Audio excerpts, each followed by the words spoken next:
नमस्कार। पिछली बार हमने हनुमान की लंका तक की वो अविश्वसनीय छलांग देखी थी। हाँ बिल्कुल, वो तो कमाल ही था। आज हम सीधे मतलब उस कहानी में उतर रहे हैं जहाँ हनुमान जी सीता को खोजने के उस मुश्किल और दिल को छू लेने वाले काम में जुट जाते हैं। जी। हमारे पास जो स्रोत हैं वो बताते हैं कि ये सिर्फ एक खोज नहीं थी। हम्म, ये तो जैसे रावण के किले में उम्मीद की एक किरण ढूंढने जैसा था। सही कहा। एक बहुत ही महत्वपूर्ण पड़ाव था ये। तो जैसा हमने देखा, हनुमान जी बहुत छोटे रूप में लगभग अदृश्य होकर लंका में घुस गए थे। हम्म। रात का समय था और लंका, अरे भाई, सोने और रत्नों से जगमगा रही थी। क्या भव्य नजारा रहा होगा। बिल्कुल। लेकिन हनुमान जी का ध्यान, जैसा कि स्रोत बताते हैं, वो सिर्फ एक चीज पर था, सीता कहाँ है। हाँ बिल्कुल।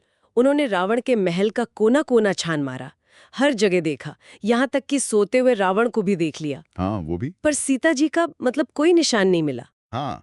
और देखिए, दिलचस्प है कि स्रोत कैसे इस बात पर जोर देते हैं। हम्म। एक तरफ लंका की वो चकाचौंध रावण की शक्ति का प्रदर्शन, और दूसरी तरफ हनुमान जी की एकाग्रता। सही।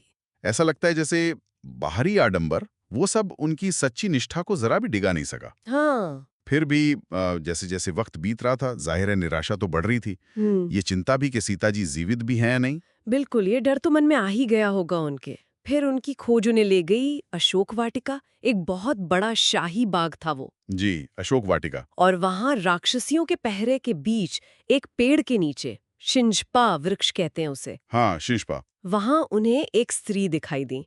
मैले कपड़ों में थीं, दुबली सी, बहुत दुखी लग रही थीं, पर उनके चेहरे पे एक एक अलग ही तेज था, एक पवित्रता थी। हम्म। हनुमान जी समझ गए ये सीता ही हैं। उन्हें देखकर मतलब एक तरफ तो राहत मिली, पर दूसरी तरफ गहरा दुख भी हुआ होगा। यकीनन। वो लगातार रो रही थीं। राक्षसियां उन्हें धमका रही थीं, सता रही थीं, पर वो एकदम शांत और दृढ़ थीं। और सीता जी की वो स्थिति, वो असल में उनके अटूट पतिव्रत धर्म को दर्शाती है। मतलब एक पत्नी के तौर पर उनकी जो निष्ठा थी, वो कर्तव्य परायणता। हाँ। स्रोत बताते हैं कि उन भयानक हालातों में भी उनकी आस्था, उनकी पवित्रता वो बनी रही। ये उनकी जबरदस्त मानसिक शक्ति दिखाता है। हाँ बिल्कुल। और वो शिंशपा वृक्ष भी उससे अक्सर पवित्रता और एक तरह के आश्रय से जोड़ा जाता है। शायद वहीं उन्हें कुछ पल की शांति मिलती होगी। तभी क्या होता है कि वहां खुद रावण आ धमका। अच्छा। उसने सीता जी को रानी बनाने का लालच दिया। बेशुमार दौलत, ताकत, सब कुछ। राम जी को तो बस एक साधारण इंसान कहकर उनका मजाक उड़ाया। हम्म। लेकिन सीता जी ने, उन्होंने घृणा से उसकी तरफ पीठ फेर ली। और कमाल की बात यह है कि उन्होंने अपने और रावण के बीच एक घास का तिनका रखा। हाँ, वो तिनके वाली बात। हाँ, तिनका रखकर उसका तिरस्कार किया, जैसे वो उस तिनके से भी गया गुजरा हो। बहुत शक्तिशाली प्रतीक है वो। बिल्कुल।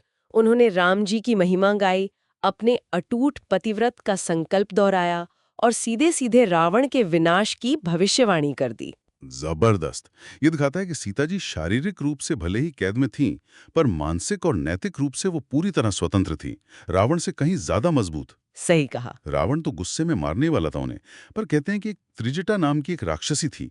उसने शायद राम जी की जीत का सपना देखा था, तो उसने रोक लिया। अच्छा, त्रिजटा ने रोका। जी। खैर, ये सब देखकर हनुमान जी ने बहुत सावधानी से, बहुत सोच समझकर सीता जी के पास जाने का फैसला किया। वो पेड़ पर ही थे। हाँ, वहीं से। वहीं से छोटे रूप में, मीठी आवाज में राम जी के गुणों का गान करने लगे। मकसद ये था कि सीता जी का ध्यान जाए, पर वो डरे नहीं। एक तरह से माहौल बना रहे थे। हाँ। सीता जी पहले तो चौंक गईं। उन्हें शक हुआ कि कहीं ये रावण की कोई नई चाल तो नहीं है। स्वाभाविक है, इतने समय बाद कोई राम का नाम ले। कि दी हुई मुद्रिका सीता जी को दी। सोचिए जरा वो पल, महीनों का दुख, अनिश्चितता, और फिर अचानक राम जी की अंगूठी। वो सिर्फ एक अंगूठी नहीं थी, वो उनके पति के जीवित होने का सबूत थी, उनके प्यार का, और सबसे बड़ी बात, बचाव की उम्मीद का एक ठोस निशान। सही। स्रोतों के अनुसार उस एक पल ने जैसे उनके सारे दुख को धो दिया।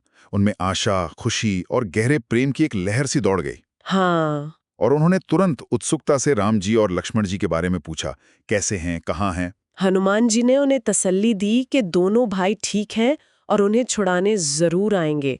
हनुमान जी ने तो ये तक कह दिया कि आप मेरी पीठ पर बैठिए, मैं अभी आपको राम जी के पास ले चलता हूँ। जी, ये प्रस्ताव भी रखा। पर सीता जी ने मना कर दिया। हाँ, और उनका मना करना भी उनके धर्म और उनके सम्मान की समझ को दिखाता है। बिल्कुल। उन्होंने कहा, एक तो देखिए, स्वेच्छा से किसी दूसरे पुरुष का स्पर्श करना उनके लिए ठीक नहीं होगा।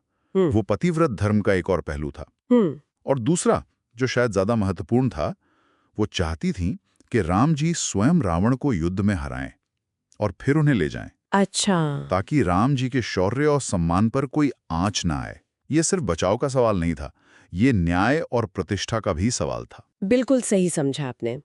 तो फिर राम जी के लिए पहचान के तौर पर सीता जी ने अपनी चूड़ामणि दी। हाँ, चूड़ामणि, बालों में लगाने वाला वो सुंदर गहना। जी, वो सिर्फ एक गहना नहीं था, वो उनके अटूट प्रेम का, उनके सहे हुए कष्टों का और जल्द से जल्द मुक्ति की उनकी तीव्र इच्छा का प्रतीक था। बिल्कुल, एक संदेश था वो। हनुमान जी ने बड़े आदर से उसे स्वीकार किया। तो इस तरह हनुमान जी ने सीता जी को ढूंढ लिया। संदेश और निशानियां एक दूसरे तक पहुंच गए।